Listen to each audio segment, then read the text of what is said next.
I'm here with John Felipe Acevedo with the Emory School of Law.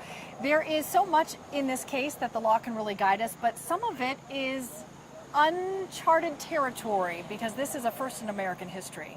There's quite a bit that's uncharted here. A former president, a frontrunner, being tried in a state court on a RICO case is just unheard of in American history. So pretty much everything we're going to see starting next week is going to be new territory and precedent setting. So the window is quickly closing for the deadline for all the defendants to turn themselves in. It must be by noon on Friday. What happens if someone doesn't make that deadline? Shortly after the deadline, a warrant would be sworn out for their arrest, and wherever they are, they'd be arrested, and it doesn't really matter who they are.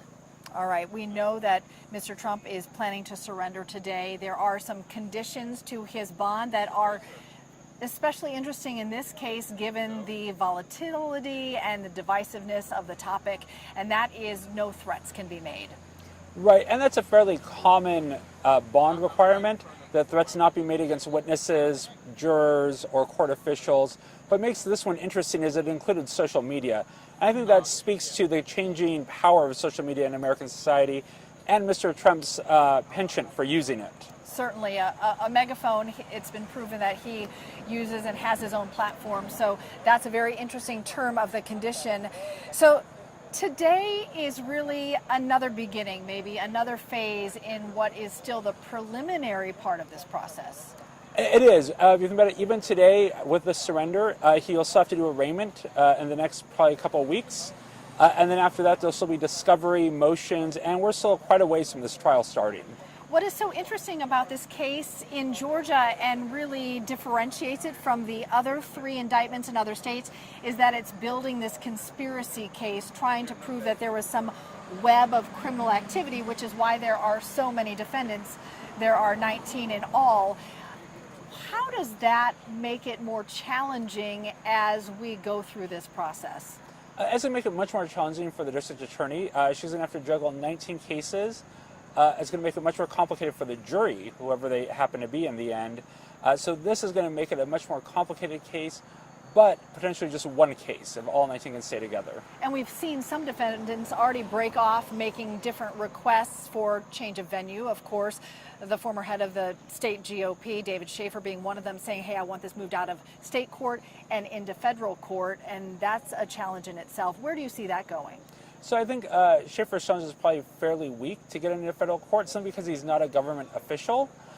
Conversely, Mark Meadows' challenge to move it in federal court is probably a bit stronger. Still a long shot, but at least plausible.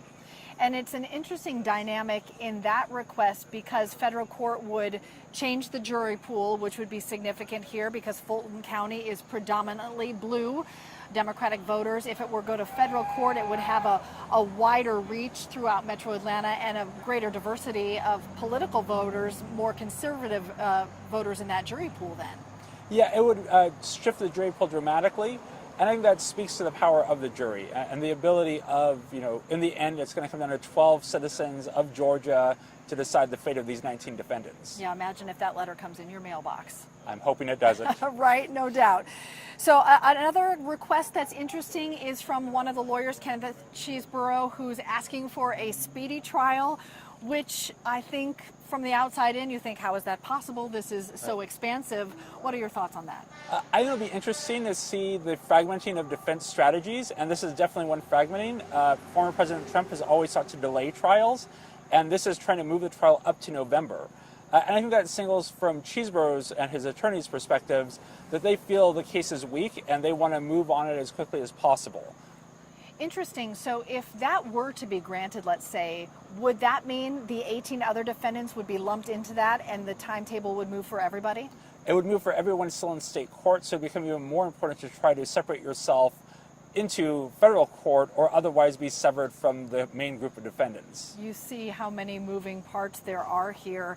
Do you feel that in that long list of 19 defendants, it's probable that one of the strategies perhaps from the DA's office was to see if some of the lesser known players might turn on some of the main players that the district attorney may be targeting?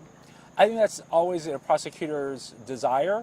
If you can get cooperating witnesses and make plea bargainings, that really will help the case even more. She seems to have done a very thorough job, 2 years of investigation, but to get cooperating witnesses from that group of 19 certainly would strengthen her hand. Part of the power of law is to look at precedent and to see what's happened in cases beforehand. In so much of what's happening here, there is no precedent. This is a first in American history. How challenging is that, and how defining might this be for future legal cases? So it'll be unsure how common this becomes, but this will be the one that sets the precedent for what do we do with a political candidate, potentially a frontrunner, and a former president who's under criminal indictment in a state court. It's interesting, we get a little hint to some of the strategy perhaps by some defendants who have already turned themselves in. John Eastman, maybe most notably, because he said in an interview, I still believe that the election was stolen. I didn't think I was doing anything wrong then, don't think I'm doing anything wrong now. How big is intent in this case, and how much does that comment maybe tip us off to some of the legal strategy we'll see play out? So intent's major. It's one of the elements the prosecution must prove in every criminal case.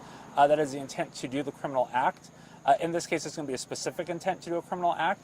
I think that is hinting most definitely at least Eastman and some of the other defendants' attack. They're going to go not for the actions, those are pretty clear, well documented in public, but that they didn't intend a criminal conspiracy by those actions. Interesting. And then we heard Rudy Giuliani, former personal Trump attorney, say this is an attack on the Constitution. That's not necessarily a law argument, though. Right, that's more of a political argument. It might be hinting, though, towards a free speech sort of argument. Again, speech is protected unless it's furthering a criminal conspiracy. And here, that's the exact argument the district attorney is making. So as people are listening to all of these strategies and legal arguments play out, help us sort through maybe what we need to keep in mind, because you're hearing both sides of this argument talk about the Constitution a lot. That is one of your areas of expertise.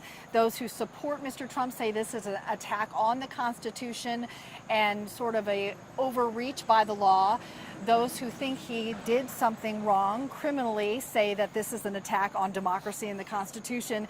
So as people are hearing all of these messages, as a constitutional expert, what would you ask that we keep in mind?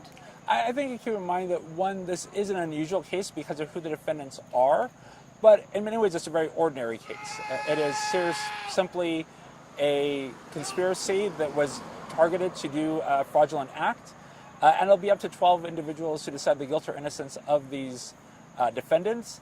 But of course, all this within the context of potential constitutional changing events, depending on how the GOP primary goes. And you mentioned the GOP primary. Mr. Trump is still overwhelmingly ahead in the polls if he becomes the GOP nominee, and there are still criminal trials pending. What is the precedent for that? And if he were to win the White House and this isn't resolved, what happens then legally? So for the first one, he can continue to run. So even if these trial ongoing, again, we had a political candidate during World War I, Eugene Debs, a third-party minor candidate, Socialist Party candidate, run from prison. So there is some precedent for this. What will become unprecedented, and we don't know the answer to, is what will happen if this trial is ongoing when he is elected and on Inauguration Day in 2025. At that point, federal prosecution would pause. We got a hint of that from the Watergate scandal. What we don't know is what would happen with a state court. The federal government really cannot order a state court to stop its trials. On the other hand, I couldn't imagine the President of the United States having to show up in court every day while serving their office. Important point you mentioned about state court, which is why the Georgia indictment out of Fulton County really maybe rises above the three other indictments, because there are laws in Georgia that would prevent it from just kind of going away should a Republican be in office, and more specifically, should Mr. Trump be back in office. Right, being state law, no president can pardon a state conviction of any type. And then given Georgia's unique laws, even a Republican governor could not pardon these defendants. It would be left to the Board of Pardons, and it's usually done in Georgia only after the sentence has been served.